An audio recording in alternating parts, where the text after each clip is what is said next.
Police స్టేషన్‌లో JD, కేడీ, సంధ్య, విహారీ అందరూ ఉంటారు. ఏదో మాట్లాడుకుంటూ ఉంటారు. అప్పుడే ఒక మార్వాడి సేటొచ్చి ఒకతన్ని లాక్కొని వచ్చి కానిస్టేబుల్ ముందు పడేస్తాడు. ఎవరు? ఏంటిదంతా? అని అక్కడ ఉన్న కానిస్టేబుల్ అడుగుతూ ఉంటే, వీడు దొంగ నగలు పట్టుకొచ్చి నా దగ్గర అమ్మడానికి ట్రై చేస్తున్నాడు అని మార్వాడి సేట్ చెప్తూ ఉంటాడు. దొంగ నగలేంటి? దొంగ నగలు అని అప్పుడే జేడీ అక్కడికొచ్చి ఏంట్రా ఇదంతా? అని అడుగుతూ ఉంటుంది.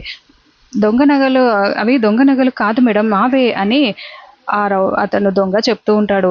లేదు మేడం ఇందులో చూడండి ఇవి గిల్ట్ నగలు కూడా ఉన్నాయి అని ఒక గాజుని తీసి అతను పైకి చూపిస్తూ ఉంటే అక్కడ ఉన్న క్రిష్ అది చూసి అది అది మా అమ్మ గాజు అని చెప్తూ ఉంటాడు. ఏంట్రా ఇది అంటూ జేడి ఒక్కసారిగా ఆ దొంగని చితగ్గొడుతూ ఉంటుంది. ఇంకా ఇవి నాకు దొరికాయి మేడం నేనెక్కడ దొంగతనం చేయలేదు అని ఆ దొంగ చెప్తూ ఉంటాడు.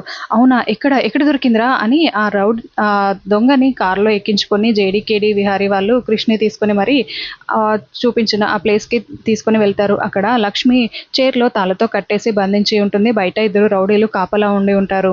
ఇంకా విహారీ గారు అర్థమైంది కదా! సిరి ఇక్కడే ఉంది అని జేడీ ఏదో ప్లాన్ చేస్తూ ఉంటుంది లక్ష్మిని కాపాడడానికి.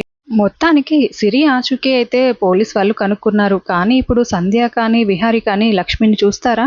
మరేం జరగబోతోంది? వచ్చే ఎపిసోడ్‌లో తెలుసుకుందాం.